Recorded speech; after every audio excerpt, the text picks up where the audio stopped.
This week on Rockstar Superhero.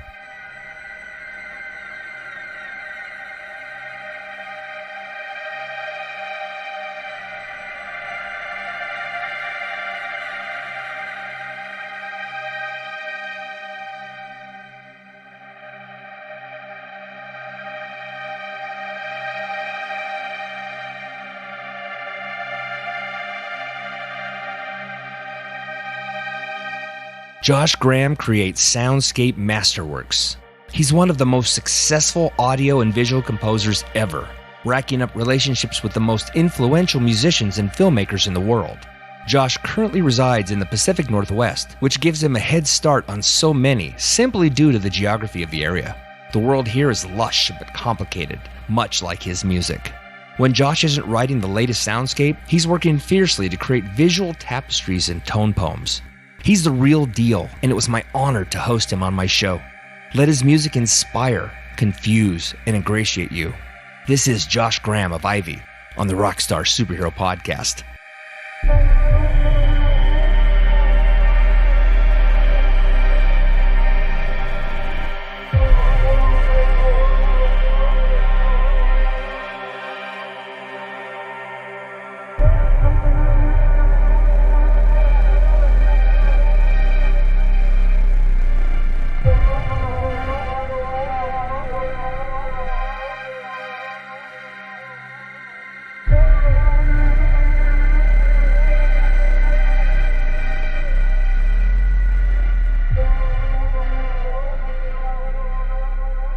I feel like the last time I put out a record for like IIVII, there just wasn't like as much response, but it seems to be getting better each time, which is really awesome. Yeah, well, but a guy like you is proof that if you stick to your guns and you just do it for a really long time, right? People like us, we just keep fighting and battling and moving forward. And then the next thing you know, people start paying attention. And I mean, obviously, you've done a lot of groundbreaking work, been featured in a lot of different ways. And I hope I can peel a little bit of that today besides the Obsidian thing, but I want to make sure we get to both. Yeah, definitely. Thanks. Yeah. Do you mind telling me a little bit about your earlier years? You know, it's one of the keystones of my show is what forms an artist, you know, and I look at a guy like you and I think about what seems to me to be clear musical influences may not be at all. So I'm curious how you grew up and how did you tie audio with visual as much as you did? I grew up in Phoenix and kind of got into like punk and skateboarding as like a real young kid. And nice. And it was weird. I think like my sort of difference in music was I was kind of listening to different genres of music even very young, like listening to like Black Flag and like Ozzy Osbourne, but also listening to like The Cure, Joy Division, and like so. I've always been like into like sort of aggressive stuff and like lush stuff. And in high school, we started a band that was pretty like ministry-ish. And nice. We started messing around with visuals then. And I started editing some stuff just with 2 VCRs. And I got pretty good at it. And we still didn't have the money for projectors or anything like that. So right.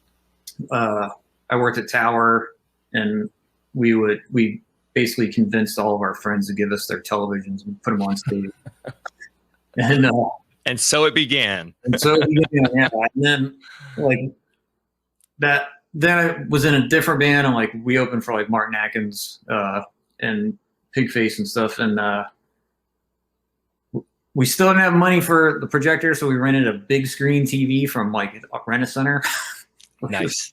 So basically, then I got an internship in Memphis at a TV station, and I learned a lot of stuff, a lot of After Effects and editing and stuff. And then I ended up a bit later getting a job in LA and kind of connected with Neurosis. Yeah. We started working with them, and that was kind of the first time I actually had access to real projection equipment. And then with Red Sparrow, it was like Neurosis was cool with me using all that stuff. And so that's like really when it took off, like around 2001-ish, I guess. Yeah. Do you attribute that though to Neurosis obviously has had a following for a long time. They're a significant thing. And it's like it to me, when I was researching this, it reminds me of, everybody needs, quote unquote, the break, right? They need a moment that things go viral. And it seems to me the relationship with Neurosis was the moment that everything kind of flipped over for you. Oh yeah. I mean, it was very weird timing, especially with Red Sparrows. Like, we weren't able to we had a demo and we were getting turned down from everybody. And then like Neurosis kind of was like, well, you're doing visuals for us now. Like, we'll put it out. But what no one sort of realized is that,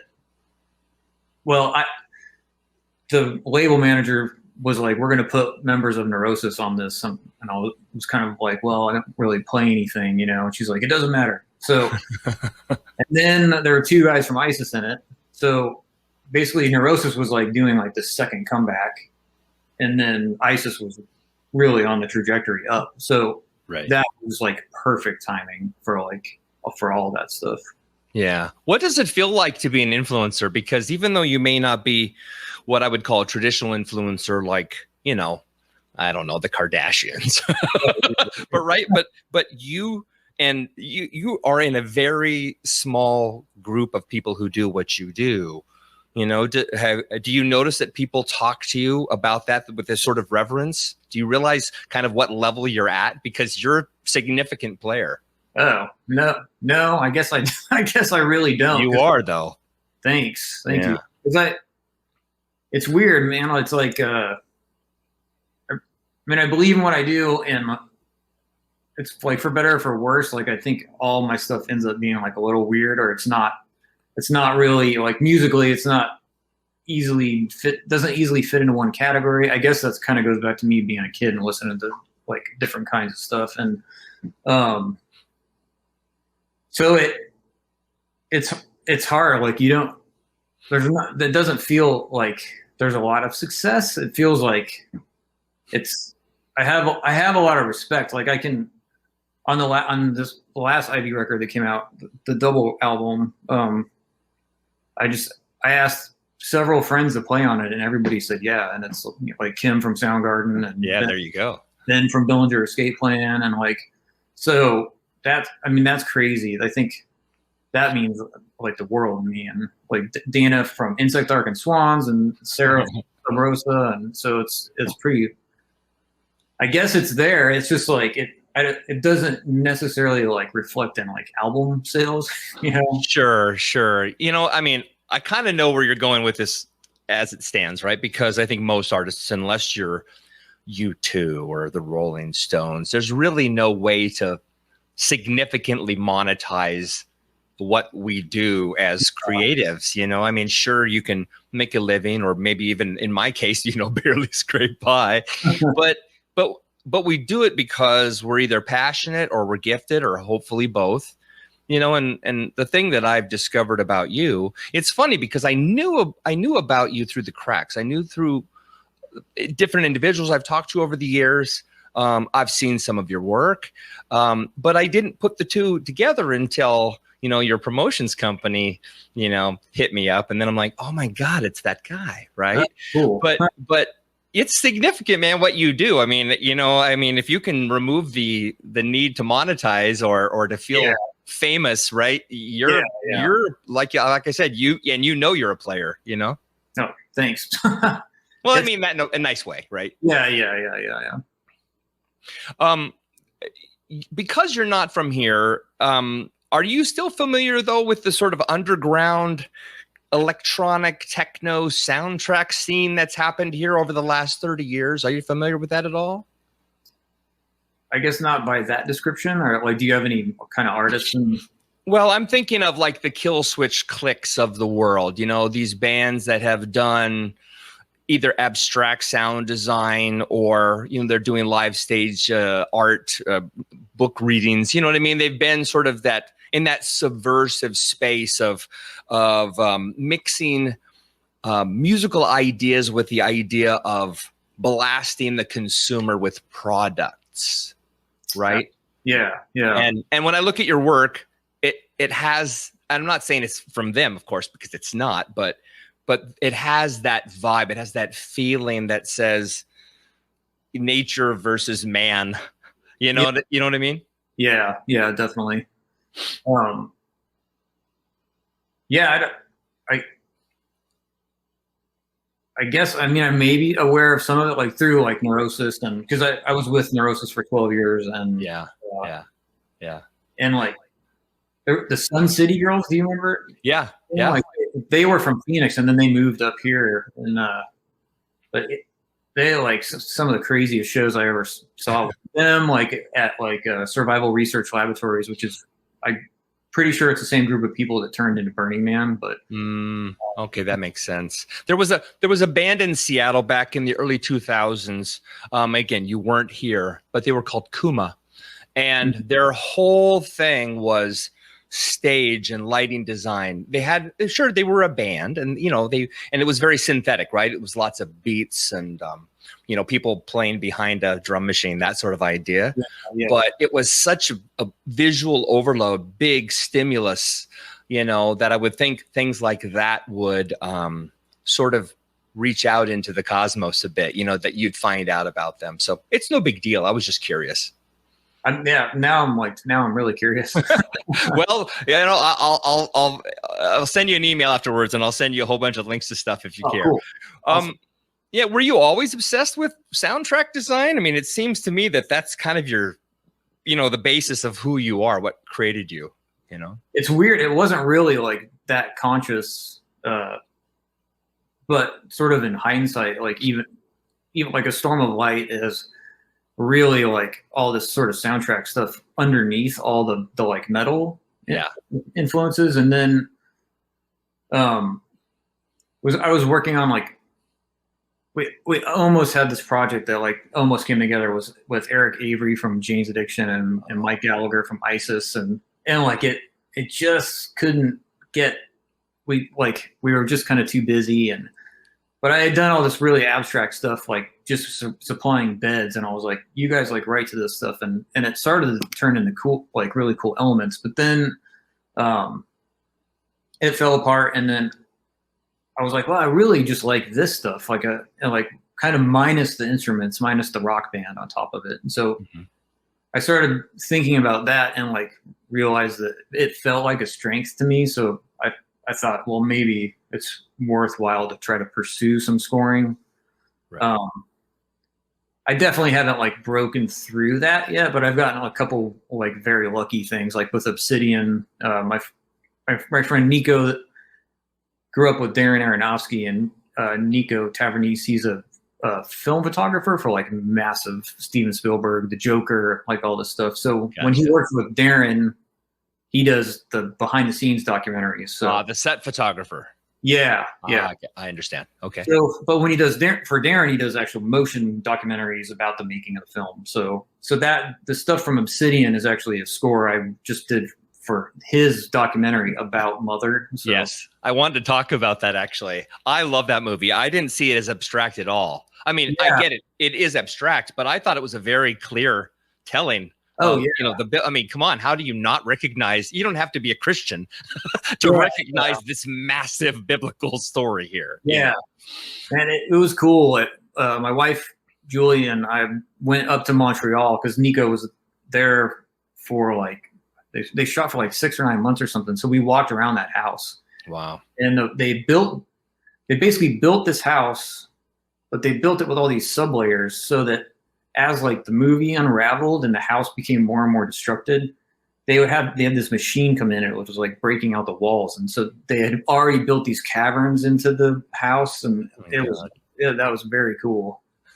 That sounds cool. I love behind the scenes stuff. I was actually trying to find that video. I don't know. It's probably hiding in plain sight. So maybe I can get a link to that too. Yeah, I have it on my. It's on the Ivy website. Okay. Now, of course, I looked at that, but I listened to the music, right? Yeah. One of the things I noticed, and this isn't as new, of course, as the other things, but you have a piece called Crystalline Beasts that you did a video for. I don't know if you did the video directly or if that was done for you. Yeah, that's the only one I didn't do. And that's actually this guy, Jacob Moth. He's awesome. He's a Polish guy. And his whole body of work like really fits into like that aesthetic. And I keep wondering, you know, because I mean, he does so many videos. Like if eventually all these videos will turn into some like massive longer story or something. Right. But like he's hiding the story inside of everybody else's story, so to speak. I hope that happens. Yeah, no, I mean, the reason I even bring it up is because as a Pacific Northwesterner and living in Snoqualmie, it has very much a Twin Peaks vibe to it. Yeah. And it made me write the question that you've probably been asked a million times.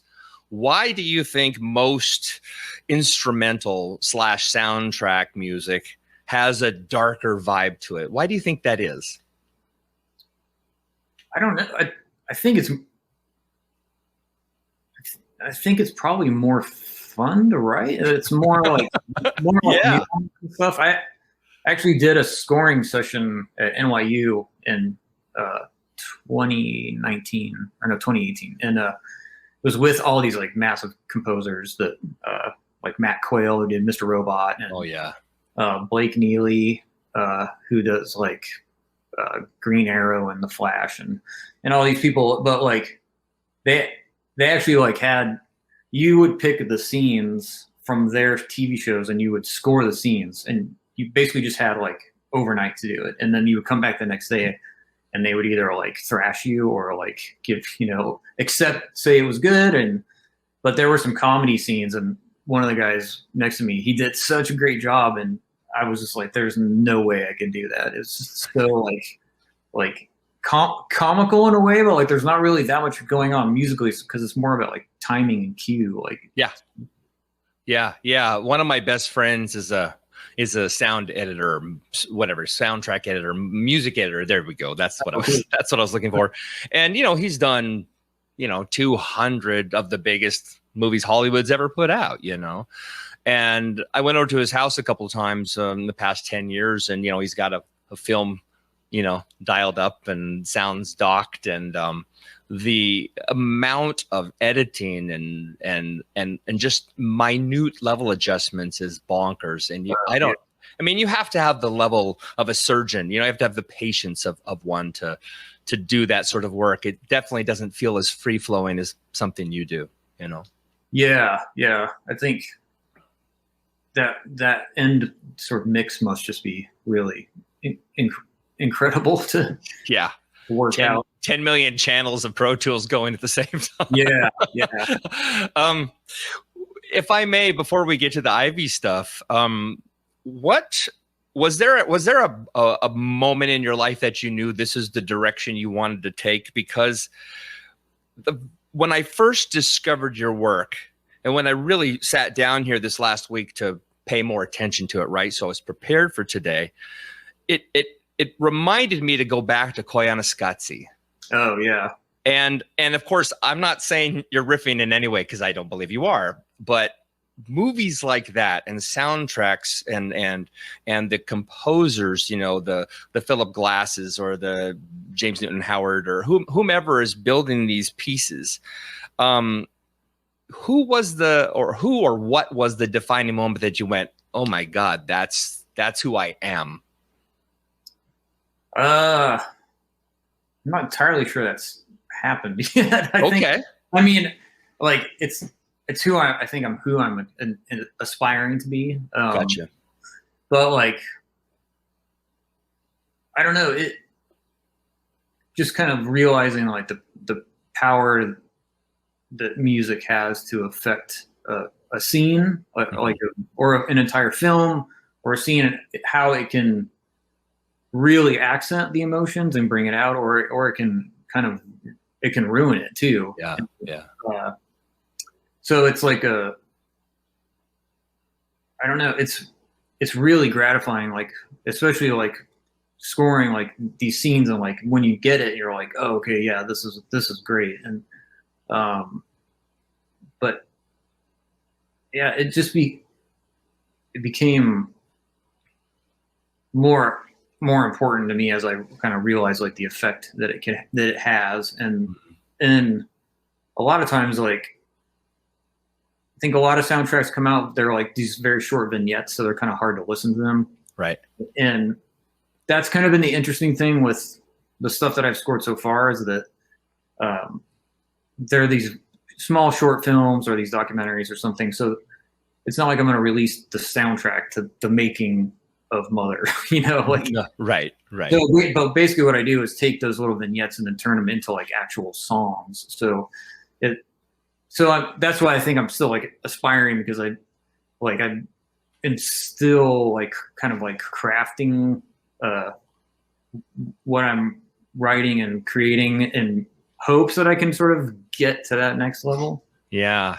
Well, I'll tell you, I mean, my sort of, I don't even know if I want to use the word favorite, but one of my most favorite and certainly huge influences was Patrick O'Hearn, the private music bass player for Frank Zappa, Missing Persons, and then stepped into the soundscape realm back in the mid 80s when private music became a label, and Eddie Jobson and Ryuichi Sakamoto, all these incredible performers decided to kind of hang up their spurs in the traditional pop music space and be sound design people. Yeah. And so the first time I heard of yours was like, oh my God. I mean, it's like, he has to be. And of course, you didn't respond to my Patrick O'Hearn comments. So I can only assume that that's not correct.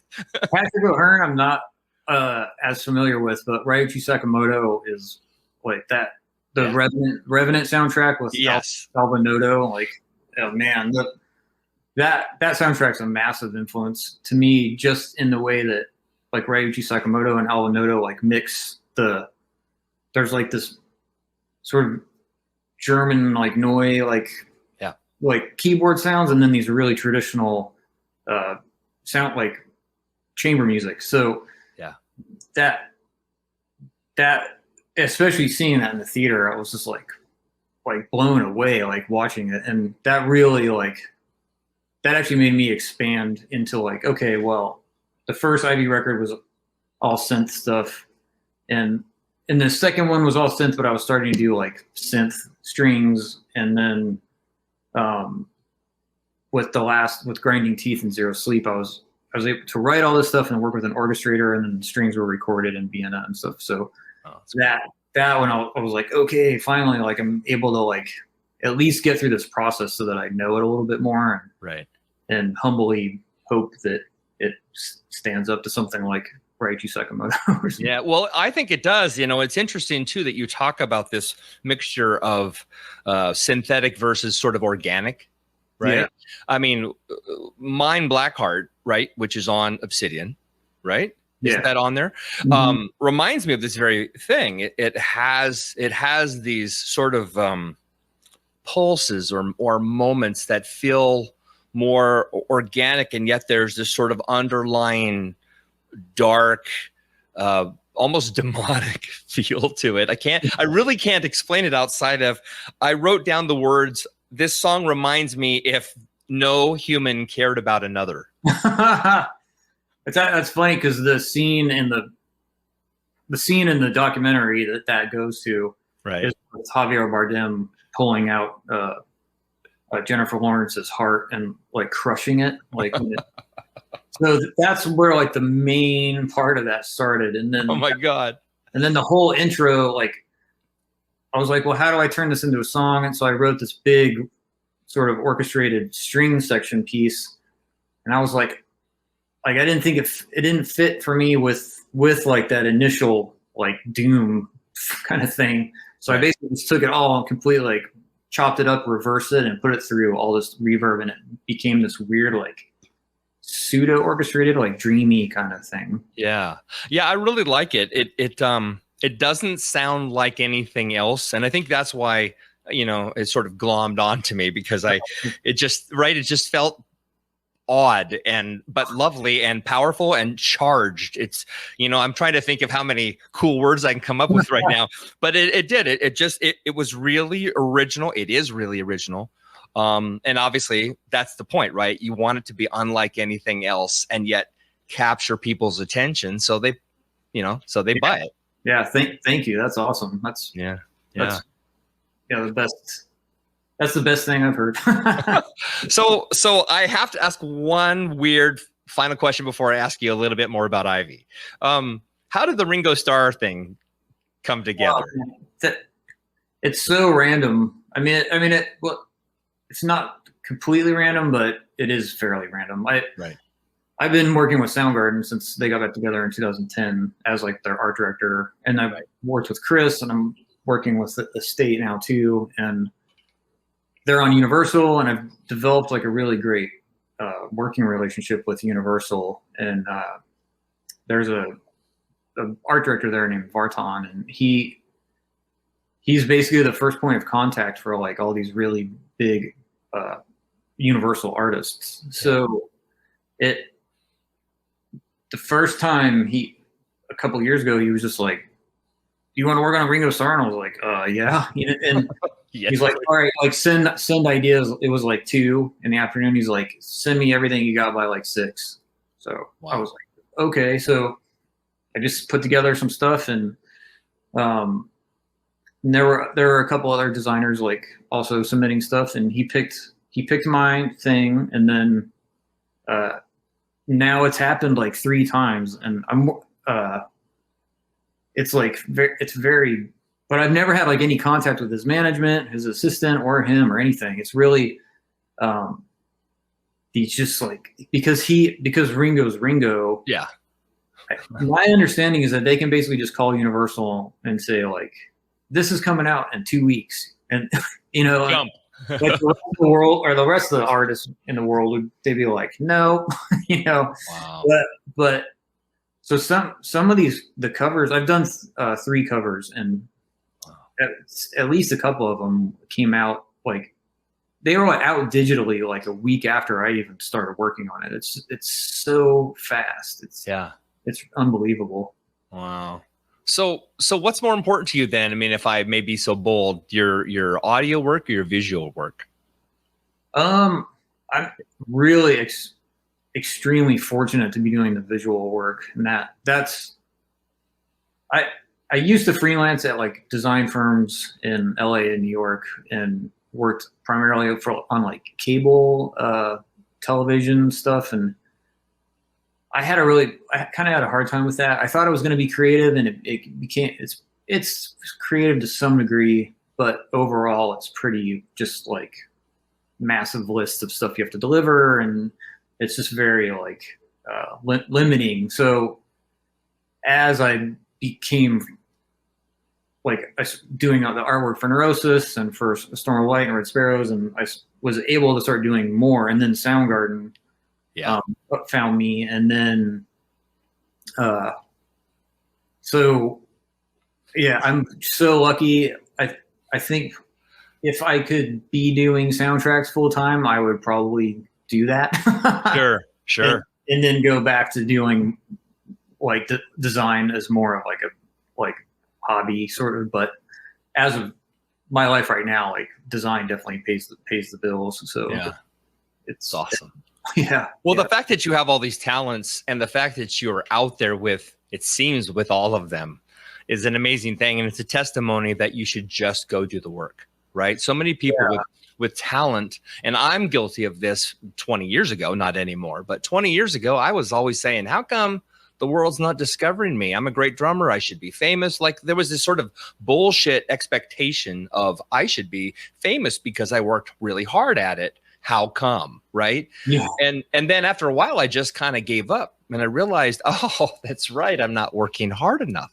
It's weird. It's like my true realization I think I've come to like in the last couple of years is everything like this, like success in arts, and it's luck and skill. Yeah. It's because the way that Soundgarden found me is Shrine Builder, which is Al from Ohm and Scott from Neurosis and Wino from The Obsessed and Dale from the Melvins. Yeah.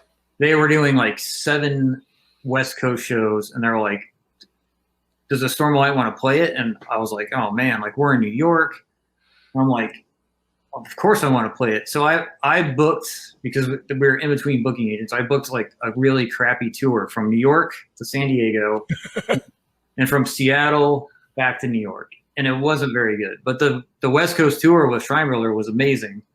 And we played at Neumos, and Kim Thale was there. And it was before we had no idea that Soundgarden was back together, but we were all like, holy shit, Kim Thale's here. Yeah, yeah.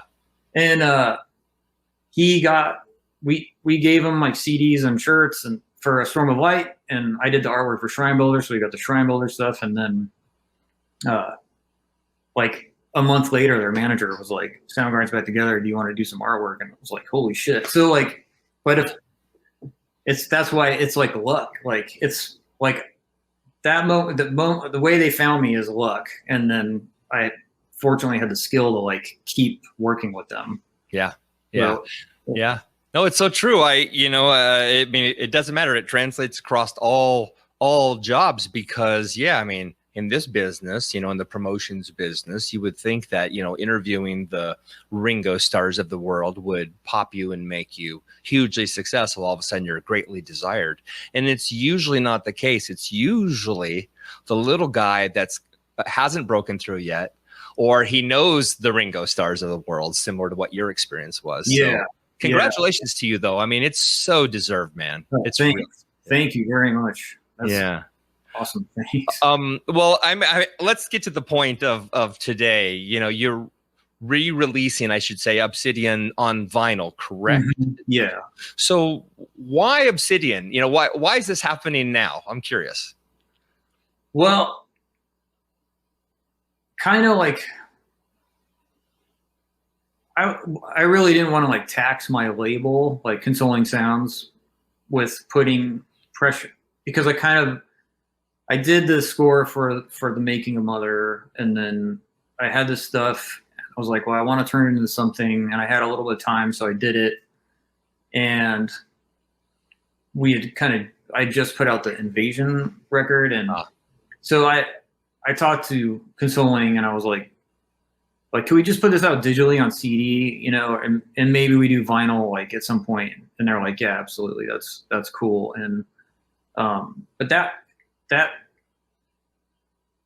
record kind of it took a darker turn for Ivy, and then the release that came out last year, right as the pandemic hit, right.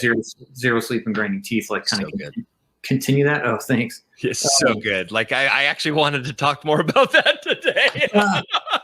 No, but, cool. I mean, the evolution, right? It's just the evolution of your sound. But anyway, keep going, please. Yeah. So the idea was to always release it on vinyl, and really, like, man, I can't say enough about Consoling Sounds. Like Mike from the label, he was like, honestly, like, he's like, Zero Sleep and Grinding Teeth he's like, it's my favorite thing we've ever put out. And I was like, whoa, that's crazy, because there's some really great stuff on that label. And he's like, I'm not bullshitting you, like, this is going to be it. This is going to be huge, like, blah, blah, blah. But the initial release date was like March 21st last year. Yeah. So like, it just got buried. And I think the idea for Obsidian for Record Store Day was kind of like, okay, well, we always said we wanted to put out vinyl. Let's put out vinyl, and then we can put more press behind it. And then we'll put out the video that Jacob did, because Jacob did the video for Crystalline Beasts like last year.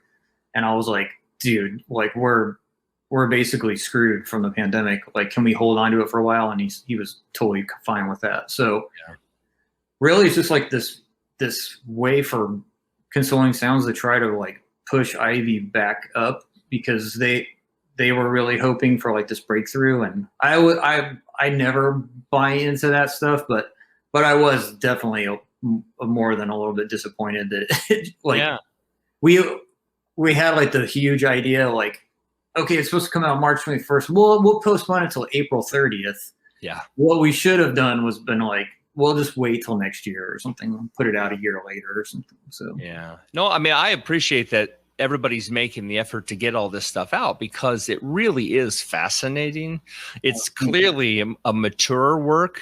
I mean, if anything, it's yeah, it's just next level, man. Oh. And I say this every time. So I know my listeners are always going to say, they're going to quote what I'm about to say, but I never have anybody on the show I don't like. I don't. Yeah. Yeah. And look, obviously I'm just meeting you right now, but the music really speaks well for you. And it's greatly impactful. It's not just background music. I think a lot of people mistake what you create as that sort of thing, right? They don't know better. Yeah, You know, and I love that I can put it on and have a dinner conversation. Every once in a while, my family might look over at the stereo and say, "What is that sound?" Yeah, what's happening? Right, but in general, it allows us to really just have an experience. And when I was a little boy, I want to share this with you. You're actually the perfect person to share this with. When I was a little boy, my mom made a big point of playing us instrumental music. She almost never played us music with lyrics. It was always classical music or jazz. But the point being is she would put something on, and we're talking, I'm 3, 4, 5 years old, very young. She would put something on really loud. And she would have us sit down with a blank sheet of paper and crayons. And she said, draw what you hear. Oh, wow. That's amazing. It is amazing. I do that with my kids. And I would recommend anybody listening to this show to do the same, because it helps you visualize, right, what you're hearing clearly. And for me, it allows me to sort of see into the soul of you, if that makes sense. Mm-hmm. And I know that's bizarre and a little esoteric and maybe new agey, but I get a feeling for who you are based on the sounds you create. And I also get a feeling for the catharsis you're seeking in the sounds you create. Oh, yeah. Awesome. Yeah. Yeah. It's good stuff, man. You probably don't have a comment for that, but what are your thoughts on the idea of creating, drawing what you see, drawing what you hear? That's really how I work, I think, especially because I'm doing design and music all the time. And it's every process is different from like other bands I work with, but for my own stuff, it's very much sort of starts with how does this sound make me feel, or like what visual does it conjure up, and then ultimately sort of how I can turn the mood of the music into album packaging. So nice. Maybe include crayons. Yeah. You know what you could do though, and I'm quite serious about this. I'm actually very serious about what I'm about to say. Do an installation at the Seattle Art Museum, and make it a family focused installation, and do that. Have tables and crayons or something like that, right? Some sort of artistic, visual medium, and it'll turn people onto your work as well. Yeah, that would be amazing. If I can ever, I'll help you. Yeah, I live here, dude. I'll help you. I'm serious. Okay, yeah, hell yeah, I would definitely do that. Yeah, we'll invite all our famous friends, and it'll be righteous, man. Right? Yeah, definitely. Yeah, it's weird because we moved here in December 2019, and then I was supposed to go on tour in Europe, and so I didn't really even see people, and was just getting ready for that and unpacking, and so I would love to actually play some shows with Ivy and in Seattle, and like that's a goal. I just like obviously whenever that happens is but I still, people don't really know I'm here yet. So well, I'm glad you are. My last question, what's on the horizon? It's an obvious question, but what's next for you, Josh? Well, it looks like I should be able to play a few shows in Europe. Like, Consoling is having a festival in Ghent in October. So I'm playing that, and then another show in the Netherlands. And wow. Then I guess we talked about the next Ivy release, and I think the plan for that is October 2022. So I'll have to start writing on that fairly soon. That's awesome. Would you come back to the show to promote that? Oh yeah, anytime.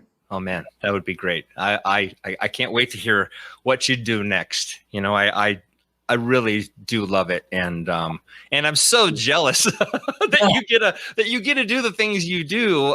You're living that life that a lot of people seek, and I guess you didn't ask for this, but I would encourage you to stick to your guns, because you know, most artists, we may never see, you know, the sort of significant worldly rewards, but man, I'm telling you, the world will not forget you, and you're imprinted into the internet now, right? I mean, you can never be unwound from the world's discovery.